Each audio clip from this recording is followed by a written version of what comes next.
뉴욕 맨해튼의 심장부, 그 어마어마한 부동산 제국 위에 군림하는 한 남자가 있습니다. 세계 37위 부자, 자산 260억 달러.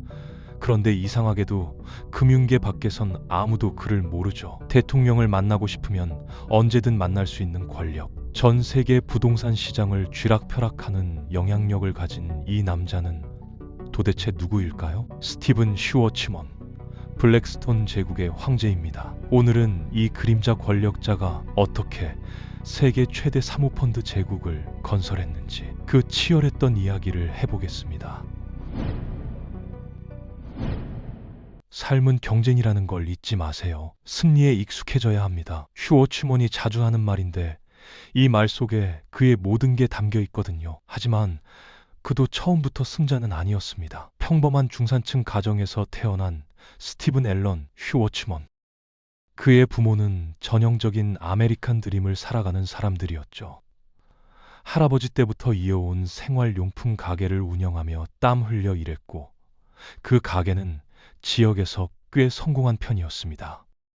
어린 슈워츠먼은 14살 때부터 사업가 기질을 보이기 시작했어요. 형제들은 잔디를 깎고 자신은 영업을 맡는 잔디깎기 서비스를 시작했죠. 집집마다 돌아다니며 사탕도 팔았습니다.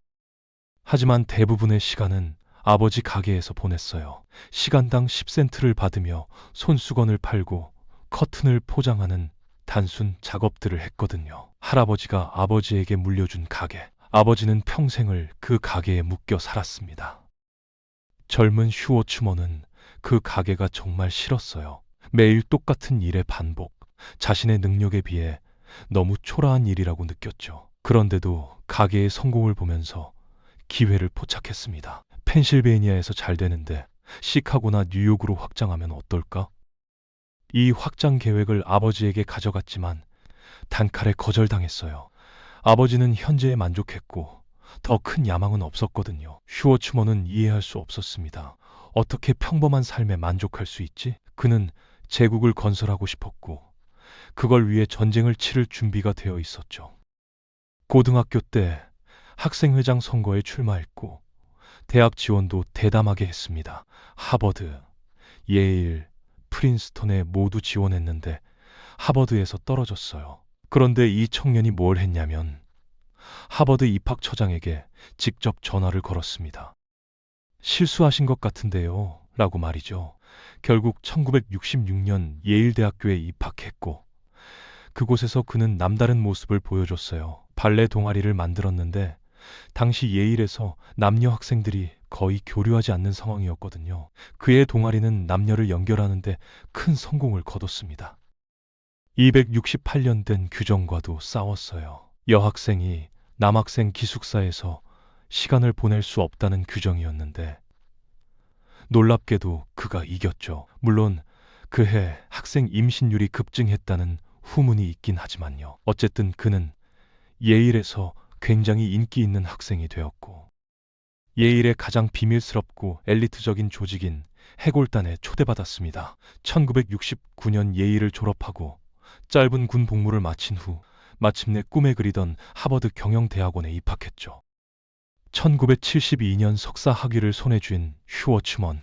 이제 월스트리트로 가는 모든 길이 열렸습니다. 적어도 그는 그렇게 생각했어요. 하지만 곧 금융계가 주는 가장 혹독한 시험을 받게 될 줄은 몰랐죠. 투자은행가의 불의 시련이 기다리고 있었거든요. 첫 면접은 도널드슨 루프킨 앤 제네렛이라는 투자은행에서 봤는데 연봉 하나만 달러를 제시받자 더 달라고 요구했습니다. 이유가 재밌어요. 예일 출신 동기가 거기서 1만 달러를 받는다는 걸 알았거든요. 자신이 동기들 중 최고 연봉을 받고 싶었던 겁니다. 그리고 그들은 그에게 더 줬죠. 그러다 결국 리먼 브라더스에 입사하게 됩니다. 네, 그 유명한 리먼 브라더스 맞아요. 발을 들여놓자마자 그는 고기 분쇄기에 던져졌어요. 훈련은 잔인했고 상사들은 모욕적이었습니다. 어느 항공사에 대한 68페이지짜리 보고서를 제출했는데 즉시 전화로 고함을 들었죠. 이유가 뭐였냐면 56페이지에 오타가 하나 있었기 때문입니다. 처음 참석한 이사회에서는 리먼의 파트너인 루 글럭스먼이 그에게 소리를 질렀어요. 넌 누구야? 순간 모든 시선이 슈워츠먼에게 쏠렸고 그는 헤드라이트에 비친 사슴처럼 얼어붙었죠. 심장은 쿵쾅거리고 숨은 가빠졌습니다. 내가 뭘 잘못했지? 그리고 왜 똑바로 앉지 않았어? 리먼에서의 첫 몇 년은 군대를 장난처럼 보이게 만들었어요. 그가 하는 모든 것이 현미경 아래 놓였고 아무리 작은 실수도 상급자들의 심한 언어 폭력을 불러왔거든요. 그런 압박은 대부분의 사람을 무너뜨리기에 충분하지만 슈오츠먼 같은 소수에겐 오히려 강철 같은 정신을 만들어줬습니다. 그런데 새로운 CEO가 왔어요. 피트 피터슨이라는 사람인데 이름이 좀 웃기긴 하지만 중요한 인물입니다. 피트가 프로젝트 도움을 요청했고 일주일 후 미팅을 요청했을 때 슈워츠먼의 심장은 다시 두근거렸죠. 또 무슨 실수를 했나, 어떤 욕을 들을까 걱정하면서요. 그런데 피트는 이상하게 행복해했어요. 리먼 같은 곳에서 친구가 있다는 건 금이나 다름없다고 말했습니다. CEO와 친구가 된다는 걸 상상해 보세요. 물론 CEO라도 다가올 폭풍은 막을 수 없었지만요. 피트의 후원 아래 슈워츠먼의 승진은 전례 없이 빨랐습니다. 금융계 젊은이들이 꿈만 꿀 수 있는 속도였죠. 리먼에서 6년이 지났고 이제 그는 회사에서 존중받는 인물이 되었어요. 파트너 승진도 눈앞에 있었습니다. 하지만 먼저 자신을 증명해야 했죠. 갑자기 수백만 달러짜리 딜이 그의 무릎에 떨어졌어요. 트로피카나 오렌지 주스 회사 CEO로부터 전화가 온 겁니다. 슈워츠먼이 그들을 위해 작은 일을 해준 적이 있었는데 이제 매수자들이 몰려들고 있어서 어떤 제안을 받아들여야 할지 조언이 필요했던 거죠. 엄청난 책임감이었고 그가 지금까지 다뤄본 것 중 가장 큰 딜이었습니다. 그런데 슈워츠먼은 철저히 준비가 안 된 상태였어요. 어떻게 했냐면 즉시 그들 본사로 가는 비행기를 예약했죠. 도착했을 때 이사회 전원이 오기 전까지 준비할 시간은 단 1시간뿐이었고 그는 패닉 상태였습니다. 비행기에서 알아낸 정보만으로 수백만 달러짜리 거래를 조언해야 했거든요. 그 순간의 무게는 그를 짓누르기에 충분했죠. 깊은 숨을 들이쉬고 그는 말하기 시작했습니다. 얼마 지나지 않아 슈워츠먼은 집에 돌아와 의자에 앉아 있었어요. 벽난로는 타오르고 위스키 한 잔이 손에 있고 재즈 음악이 흐르는데 그의 표정은 멍했습니다. 충격을 받은 거죠. 믿을 수 없었어요. 해냈거든요. 5억 달러 규모의 합병을 혼자 힘으로 성사시켰습니다. 시간당 10센트 받으며 손수건 팔던 청년치고 나쁘지 않은 성과였죠.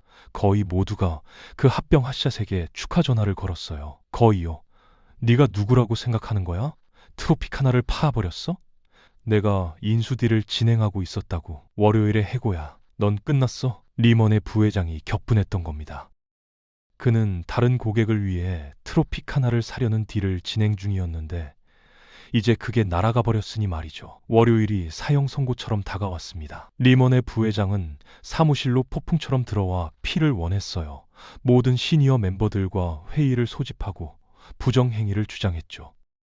슈워츠먼을 해고하라고 요구했습니다. 다행히 피트도 그 회의에 있었고 스티븐 슈워츠먼은 어디도 가지 않는다고 분명히 했어요. 트로피카나 딜이 결정타였습니다. 슈워츠먼은 31세의 젊은 나이에 파트너가 되었죠. 평생 원하던 모든 것이었지만 축하는 짧았습니다. 쿠데타가 일어나려 하고 있었거든요.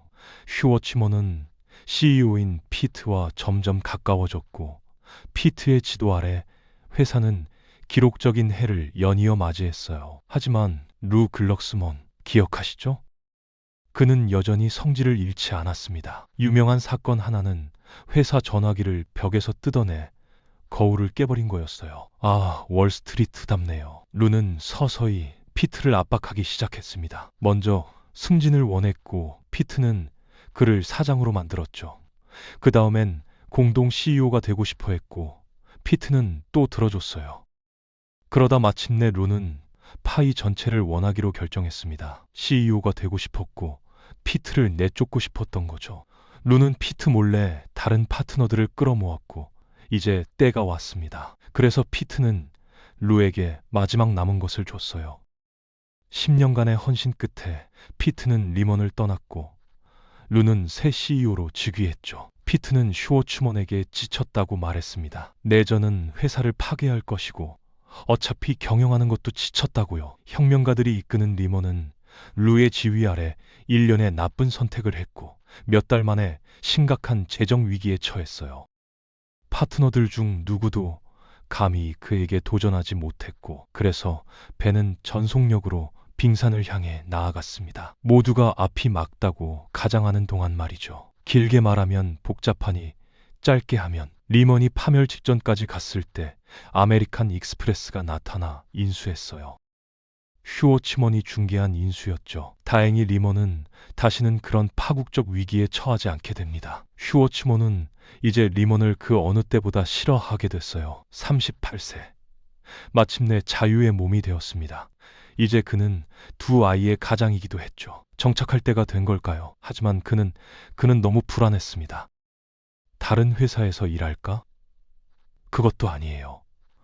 자신의 회사를 시작할까? 이제 그건 좀 괜찮은 아이디어 같았죠. 리먼 브라더스 매각 발표가 있던 날 밤, 슈워츠먼은 루를 만나러 갔습니다. 건물은 거의 비어 있었는데 어둠 속 사무실에 앉아 있는 루를 발견했어요. 혁명 동지들은 파트너들과 다른 모든 사람들과 함께 그를 버렸습니다. 그는 혼자였고 슈워츠먼의 존재를 알아차리자 안으로 불렀죠. 자신이 얼마나 부끄러운지, 리먼을 무릎 꿇렸는지, 그리고 모든 걸 끝내고 싶다고 말했습니다. 첫 만남에서 소리 질렀던 것, 피트를 쫓아낸 것, 리먼을 가미카제로 몰고 간 것, 그 모든 게 아마 그 순간 씻겨 내려갔을 거예요. 슈워츠먼이 어둠 속에서 그의 옆에 자리를 잡았을 때 말이죠. 리먼에서 피트라는 회장과 많은 일을 했었는데 피트와 저는 함께 일하는 걸 즐겼거든요. 피트는 84년 회사를 팔기 1년 전에 권력투쟁으로 떠났었어요. 그래서 회사를 팔고 나서 피트와 합류하기로 결정했고 피트도 저와 함께하기로 했죠. 다시 함께 일하고 싶었던 겁니다. 인생에서 하고 싶은 일로는 논리적인 선택이었어요. 좋은 느낌이 들었고 인생에서 좋은 느낌이 드는 일을 하면 보통 잘 풀리거든요. 리먼은 슈워츠먼에게 최고의 높이와 최저의 낮음을 보여줬습니다. 하지만 이제 자신만의 사업을 시작할 준비가 됐어요. 금융산업을 뒤흔들 사업 말이죠. 리먼에서 자유로워진 슈워츠먼은 피트와 다시 뭉쳤고 처음부터 회사를 세우기로 결정했습니다. 매일 레스토랑에 앉아 몇 시간씩 어떤 종류의 사업을 할지 이야기했어요. 훌륭한 전략 계획을 세웠죠. 임대료를 내기 위한 자문 업무를 하고 인수사업에 뛰어들기로 했어요. 80년대 중반에는 솔직히 꽤 쉽게 돈을 벌 수 있는 방법처럼 보였거든요. 그리고 세 번째로 매우 재능 있는 사람들을 끌어모으는 거였습니다. 슈워츠먼은 회사 이름을 피터슨 앤 슈워츠먼으로 짓고 싶었지만 피트는 싫어했어요. 회사가 망하면 그들의 이름이 전면에 나설 테니까요. 한참을 고민한 끝에 블랙스톤으로 결정했습니다. 사무실 임대 계약을 체결하고 접수 직원을 구하고 명함을 인쇄했죠. 우선순위를 정한 겁니다. 진행 상황에 대해 좋은 느낌이 들었고 사업에 자신감을 느낀 두 사람은 각각 20만 달러씩 투자했어요. 이제 블랙스톤 그룹의 대대적인 개업 시간이었습니다. 뉴욕 타임스에 전면 광고를 냈고 사업을 끌어오기 위해 아는 모든 사람에게 편지를 썼죠. 수십 년간 일하며 쌓아온 모든 인맥에게요. 사업 좀 하고 싶다고 말했습니다. 슈워츠먼은 그날 밤 편히 잤어요. 다음 날 일이 쏟아질 거라 확신하면서요. 하지만 아무 일도 일어나지 않았습니다. 내일도 그 다음 날도요. 며칠이 몇 주로 바뀌었고 침묵은 귀를 먹먹하게 만들었어요. 심장을 움켜쥐는 두려움이 엄습했죠. 그리고 상황이 가장 어두워 보일 때 블랙스톤의 태양이 떠올랐습니다. 마침내 전화가 울렸고 작은 일들이 흘러들어오기 시작했어요. 작고 하찮은 일이었지만 자존심 상할 수도 있는 일이었지만 어쨌든 돈은 됐죠.